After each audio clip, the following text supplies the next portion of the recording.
I just had the chance to read a quote from Pelé and the cathedral of football, and I think he was absolutely right.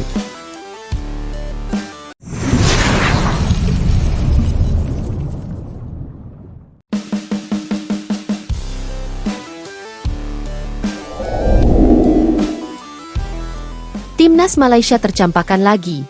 Kali ini giliran Timnas Inggris yang menolak lakukan FIFA Matchday dengan Timnas Malaysia.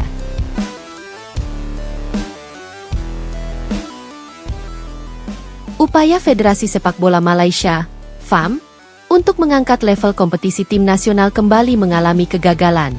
Setelah sebelumnya ditolak oleh beberapa negara Asia seperti Jepang, Korea Selatan, dan bahkan Thailand dalam agenda FIFA Matchday, kini giliran Timnas Inggris yang secara resmi menolak undangan dari FAM untuk menggelar laga persahabatan internasional.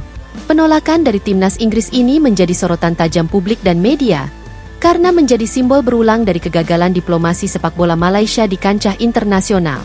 Dalam sebuah pernyataan resmi yang dirilis oleh Asosiasi Sepak Bola Inggris, the FA, mereka mengonfirmasi bahwa undangan dari Malaysia telah diterima, namun tidak dapat diakomodasi dengan alasan prioritas kompetitif dan teknis. Kami menghargai pendekatan dari Federasi Sepak Bola Malaysia.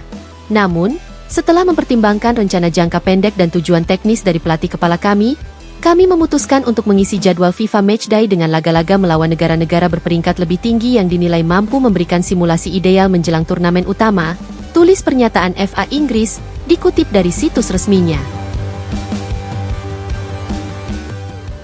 FAM berambisi, tapi dianggap tidak realistis. Langkah FAM mengundang Timnas Inggris sebenarnya bukan tanpa tujuan. Dalam wawancara sebelumnya, Presiden FAM Datuk Hamidin Mohamad Amin menyatakan bahwa Malaysia ingin membuka lembaran baru dalam sejarah sepak bolanya dengan menantang negara-negara besar sebagai bagian dari proses pembelajaran dan eksposur internasional. Kalau kita terus main dengan tim-tim yang sama di Asia Tenggara, kita tidak akan berkembang. Kita harus berani bermimpi besar. Dan salah satunya adalah dengan bermain melawan tim-tim elit dunia seperti Inggris, Jerman, atau Belanda, ujarnya pada Januari 2025. Namun, ambisi besar ini dinilai sebagian kalangan sebagai langkah yang terlalu jauh, mengingat peringkat FIFA Malaysia yang masih terpuruk di luar posisi 130 besar dunia.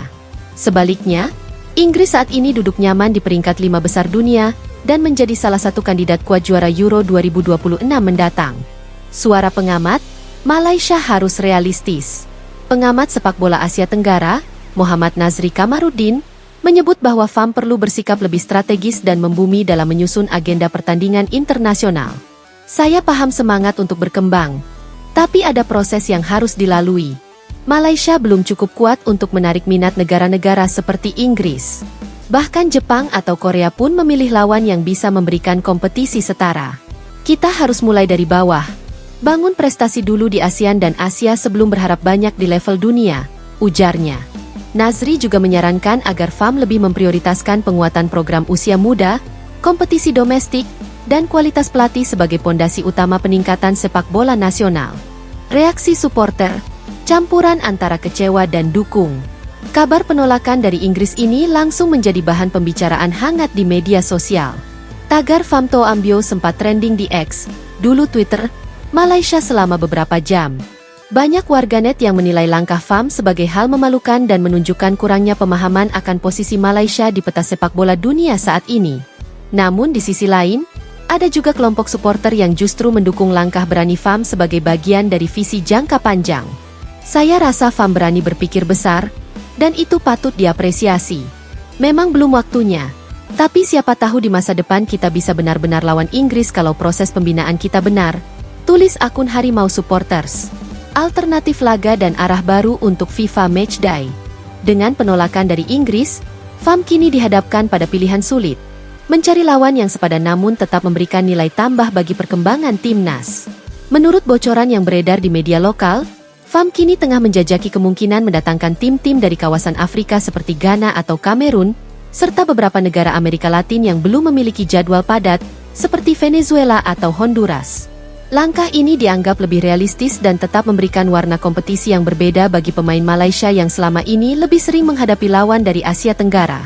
Sementara itu, pelatih kepala timnas Malaysia, Kim Pan Gon, menyatakan akan tetap fokus pada tujuan jangka panjang tim, yakni kualifikasi Piala Asia 2027 dan Piala Dunia 2030. Lawan siapapun, kami akan tetap fokus membentuk tim yang kuat, solid, dan disiplin.